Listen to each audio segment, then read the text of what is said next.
Assalamualaikum warahmatullahi wabarakatuh. Apa kabar kalian semua? Semoga sehat selalu dan diberikan lindungan oleh Tuhan Yang Maha Kuasa. Pada kesempatan kali ini kita akan membahas mengenai potensi dan persebaran sumber daya alam sebagai bahan industri nasional. Sebelumnya kan kita sudah membahas mengenai ketahanan pangan. Pada kali ini kita akan membahas bahan industri nasional. Jadi kira-kira apa saja ya benda yang termasuk barang hasil industri? Bisa jadi barang tersebut diproduksi di sekitar rumah kalian. Tahukah kalian kegiatan ekonomi yang mengolah barang mentah menjadi barang jadi atau setengah jadi dikenal sebagai kegiatan industri. Berbagai jenis sumber daya alam dapat dijadikan barang industri. Untuk mengawali pembelajaran kali ini, kita akan membahas mengenai pengertian industri. Kegiatan ekonomi penduduk Indonesia mengalami pergeseran. Saat ini, semakin banyak penduduk bekerja di bidang industri, sedangkan penduduk yang bekerja di bidang pertanian semakin sedikit. Industri sendiri dapat diartikan sebagai usaha, proses, atau kegiatan pengolahan bahan baku, baik bahan mentah maupun bahan setengah jadi, agar menjadi barang yang bernilai ekonomis lebih baik dan bermanfaat bagi masyarakat. Definisi ini diambil dari Undang-Undang Nomor 5 Tahun 1984 tentang perindustrian. Banyak negara yang mengandalkan kegiatan industri untuk mendukung pembangunan negara. Agar mampu bersaing dalam industrialisasi dunia, Indonesia perlu mempunyai 3 pendukung utama, yaitu sumber daya manusia atau SDM, modal atau investasi, dan yang ketiga ada teknologi. Masuk pada potensi persebaran sumber daya alam sebagai bahan industri nasional. Kegiatan industri membutuhkan bahan baku agar terus dapat berproduksi. Bahan baku industri perlu diupayakan tersedia di dalam negeri. Ketersediaan bahan baku industri mempengaruhi daya saing dan pertumbuhan industri. Penggunaan bahan industri dari dalam negeri membuka kesempatan kerja dan meningkatkan perekonomian nasional. Kita dapat mendukung ketahanan industri dengan menggunakan produk-produk industri nasional dalam kehidupan sehari-hari. Kira-kira, adakah barang yang kalian pakai atau konsumsi buatan luar negeri? Apabila masih ada, sebaiknya kita mengganti produk dalam negeri yang fungsinya sama. Seperti halnya pakaian. Produksi pakaian dalam negeri, kualitasnya tidak kalah dengan produksi luar negeri. Ketersediaan bahan baku industri di suatu daerah mempengaruhi jenis industri yang dikembangkan di daerah itu. Kira-kira apa saja potensi sumber daya bahan industri yang tersedia di Indonesia? Di mana persebarannya? Kita akan mengetahuinya dari paparan berikut ini. Dimulai dari sumber daya alam pendukung industri pada pengolahan pangan. Saat kita mengamati kondisi penduduk di sekitar tempat tinggal kita, pasti kita akan melihat jumlah penduduk yang ada pasti selalu mengalami pertambahan. Jumlah penduduk yang terus bertambah akan meningkatkan kebutuhan pangan. Peningkatan kebutuhan pangan menuntut peningkatan produksi pangan dan diversifikasi pangan. Diversifikasi pangan dapat diciptakan melalui berbagai bentuk pengolahan bahan pangan. Sebagian besar komoditas pangan berupa padi dihasilkan di Jawa dan Sumatera. Komoditas pangan tersebut diolah melalui proses produksi industri. Selanjutnya, hasil produksi industri itu didistribusikan ke seluruh wilayah Indonesia dan sebagian diekspor. Berikut contoh-contoh sumber daya pangan yang dapat ditemui di Indonesia. Yang pertama ada kedelai. Kedelai banyak dibudidayakan pada lahan yang berupa ladang, tegalan, dan sawah tanda hujan. Penghasil kedelai di Indonesia adalah Jateng atau Jawa Tengah, Jawa Timur, Nusa Tenggara Timur, dan Lampung. Dari segi gizi, ternyata kedelai merupakan sumber gizi yang baik sekali bagi manusia. Kedelai utuh mengandung 35-38% protein, yang tertinggi dari segala nilai kacang-kacangan tradisional lainnya. Manfaat lain kedelai adalah sebagai bahan baku pembuatan kecap, tempe, tahu, dan susu kedelai. Selain itu, sebagai komoditi ekspor non-migas. Berikutnya ada kacang tanah. Kacang tanah banyak dibudidayakan di daerah tegalan dan sawah tanda hujan. Daerah penghasil kacang tanah di Indonesia adalah Jawa, dan Sulawesi Selatan. Yang ketiga ada tebu. Tebu di Indonesia banyak ditanam di daerah Pulau Jawa dan Sulawesi Selatan juga. Ampas batang tebu yang kering dapat digunakan sebagai bahan pembuat kertas. Cara pengolahan tebu adalah setelah dipanen, tebu dibawa ke pabrik dan langsung dipres sampai keluar airnya. Air tebu dimasak sehingga airnya menguap dan terbentuklah endapan gula yang kental. Apabila dipanaskan terus, gula tersebut akan membentuk bongkahan-bongkahan dan kering. Kemudian dimasukkan ke dalam mesin pengkristal sehingga gula tersebut akan pecah dengan sendirinya menjadi kristal-kristal kecil seperti pada gambar ini. Berikutnya ada kopi. Tanaman kopi sebenarnya berasal dari Arabia dan Ethiopia. Jenis tanaman kopi mencakup kopi Arabica, kopi Liberica, dan kopi Robusta. Kopi yang ditanam di Indonesia umumnya berasal dari Robusta, yang biasanya tumbuh di daerah dengan ketinggian 0 sampai 1000 mdpl atau meter di atas permukaan laut.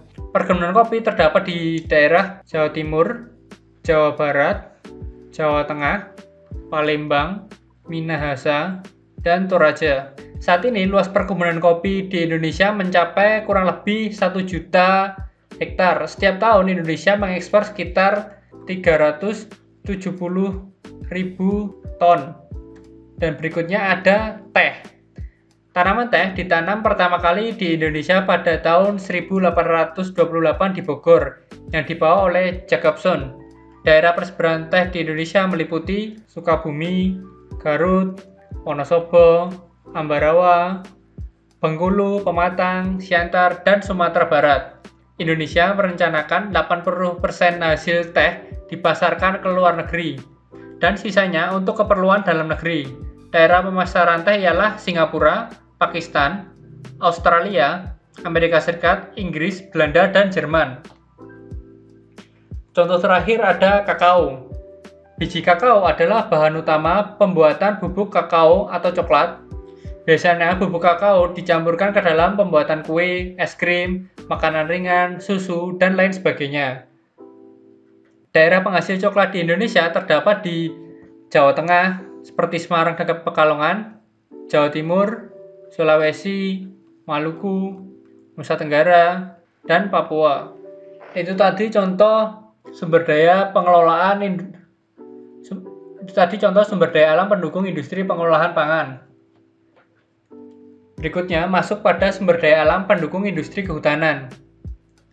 Di sekeliling kita sering kita jumpai perabotan rumah tangga yang berbahan dasar dari kayu seperti meja, kursi, lemari, dan lain sebagainya.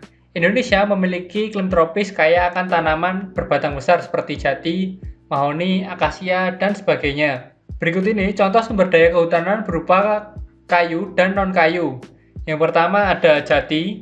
Persebaran hutan jati di Nusantara meliputi beberapa daerah seperti Pulau Jawa. Di Pulau Jawa sendiri, persebaran jati paling banyak terdapat di Jawa Tengah dan Jawa Timur. Kayu jati memiliki tekstur yang keras dan awet karena terdapat minyak di dalamnya. Hal ini membuat kayu jati banyak dimanfaatkan sebagai bahan untuk membuat interior rumah. Kemudian ada kayu meranti, terkenal di kalangan pertukangan dan perdagangan kayu. Persebarannya meliputi hutan-hutan di Pulau Kalimantan dan Sumatera. Kayu meranti sering dimanfaatkan sebagai kayu konstruksi, penyekat ruangan dalam bangunan, bahan pembuatan mebel, dan berbagai interior dalam rumah. Berikutnya ada kayu cendana. Kayu cendana dihasilkan dari pohon dengan nama latin Santalum album yang ditemukan di Nusa Tenggara Timur. Meski demikian, persebaran cendana sekarang sudah meliputi hutan-hutan di daerah Jawa dan keseluruhan Nusa Tenggara. Kayu cendana ini sudah menjadi barang langka sehingga harganya menjadi begitu mahal. Berikutnya ada akasia. Akasia memiliki nama latin Acacia mangium. Kayu akasia banyak ditemukan di hutan-hutan Jawa Barat. Pada awalnya, kayu akasia dimanfaatkan sebagai bahan pembuatan kertas. Banyak pabrik kertas yang mencari pohon akasia dengan usia berkisar antara 3 sampai 5 tahun. Perkembangan selanjutnya, kayu akasia juga digunakan sebagai bahan baku pembuatan furnitur. Yang kelima ada rotan. Rotan dalam hal ini tidak termasuk pada produksi kayu. Rotan adalah hasil hutan yang berada pada urutan kedua setelah kayu. Batang rotan mempunyai panjang puluhan meter dan banyak dimanfaatkan untuk membuat interior rumah. Sebelum diolah, rotan harus dibersihkan terlebih dahulu karena rotan mempunyai pelepah yang berduri. Sebagian besar rotan di Indonesia dihasilkan dari hutan yang berada di daerah Sumatera, Jawa, Kalimantan, Sulawesi, dan Nusa Tenggara. Terakhir ada damar. Damar merupakan hasil hutan berupa getah kayu yang banyak ditemukan di hutan Kalimantan, Sulawesi, Maluku, dan Papua. Selama ini, masyarakat memanfaatkan damar untuk bahan cat vernis, bahan dasar pembuatan perahu, hingga dijadikan bahan pembungkus kabel. Selanjutnya, ada sumber daya alam pendukung industri barang galian non-logam. Saat kita mengamati tembok rumah atau gedung sekolah, kira-kira apa bahan perekat tembok itu ya bisa menjadi satu seperti yang kita lihat? Bahan perekatnya adalah semen. Bahan utama pembuat semen adalah batu kapur yang merupakan jenis bahan galian bukan logam. Industri semen dan industri barang galian non-logam seperti industri kaca, keramik, dan asbes mendukung pembangunan fisik. Indonesia mempunyai potensi berbagai barang galian non-logam. Di antaranya ada barang galian untuk bahan bangunan. Bahan bangunan seperti pasir, batu, dan batu andesit, granit, marmer, dan batu apung dapat kita temukan di lingkungan sekitar tempat tinggal kita. Batu pasir mudah ditemukan di daerah sekitar gunung api. Andesit terdapat di Sumatera Barat, Jawa Barat, dan Jawa Timur. Marmer terdapat di Sumatera Barat, Lampung, dan Jawa Timur. Sedangkan batu apung terdapat di Kalimantan Barat dan Pulau Lombok. Berikutnya, barang galian mineral industri. Gamping merupakan barang galian mineral industri. Contoh barang lain galian mineral industri yang lain yaitu magnesit, batuan fosfat, dan belerang. Batu gamping ditemukan di Aceh, Sumatera Barat, Sumatera Selatan, Jawa, Sumbawa, dan Papua. Sedangkan magnesit terdapat di Sulawesi Selatan, Sulawesi Tenggara, Nusa Tenggara Timur, dan Papua. Dan untuk belerang tersebar di Sumatera Utara, Jawa Barat, Jawa Timur, dan Sulawesi Utara. Kemudian ada barang galian untuk industri kerajinan dan perhiasan. Batu akik dan intan berasal dari barang galian bukan logam yang bernilai jual tinggi. Batu akik dapat ditemukan di daerah Aceh, Riau, serta daerah Kalimantan dan Halmahera. Sedangkan untuk intan dapat kita temui di Sumatera Barat, Riau, Kalimantan Barat, Kalimantan Tengah, Kalimantan Selatan, serta Kalimantan Timur. Masuk pada sumber daya alam pendukung industri, pertambangan, dan pengolahan logam. Yang tadi kan non-logam. Nah, untuk kesempatan kali ini kita akan membahas mengenai logam. Saat kita melihat dapur, pasti terdapat panci, wajan, dan ceret yang biasanya dibuat dari aluminium. Peralatan tersebut merupakan hasil industri pengolahan logam. Persebaran bahan mineral logam di Indonesia tampak pada penjelasan seperti berikut ini. Yang pertama, timah. Timah sering kita temui di daerah Riau, Pulau Bangka, dan Pulau Belitung. Kemudian nikel dapat kita temui di Danau Matana, Danau Touti, Kolaka di Sulawesi Selatan, Sarauka di Sulawesi Tenggara, Papua, dan Maluku. Kemudian ada bauksit yang dapat kita temui di Pulau Bintan, Singkawang di Kalimantan Barat, dan Kalimantan Tengah. Berikutnya ada pasir besi yang dapat kita temui di Gunung Tegak, wilayah Lampung, dan pantai selatan Tasikmalaya yang berada di Jawa Barat. Selain itu, juga dapat ditemui di Cilacap, Jawa Tengah, Kulon Progo, Yogyakarta, Lombok, Pegunungan Verbek di Sulawesi Selatan, dan Pulau Sebuku, Kalimantan Selatan. Terakhir ada tembaga.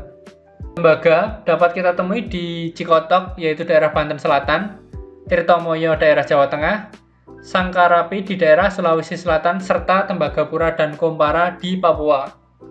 Terima kasih, itu tadi pembahasan mengenai potensi dan persebaran sumber daya alam sebagai bahan industri nasional. Mohon maaf apabila ada salah kata. Terima kasih atas perhatiannya. Bila ada hal yang ingin ditanyakan, silahkan kalian menghubungi Bapak melalui WA pribadi. Assalamualaikum warahmatullahi wabarakatuh.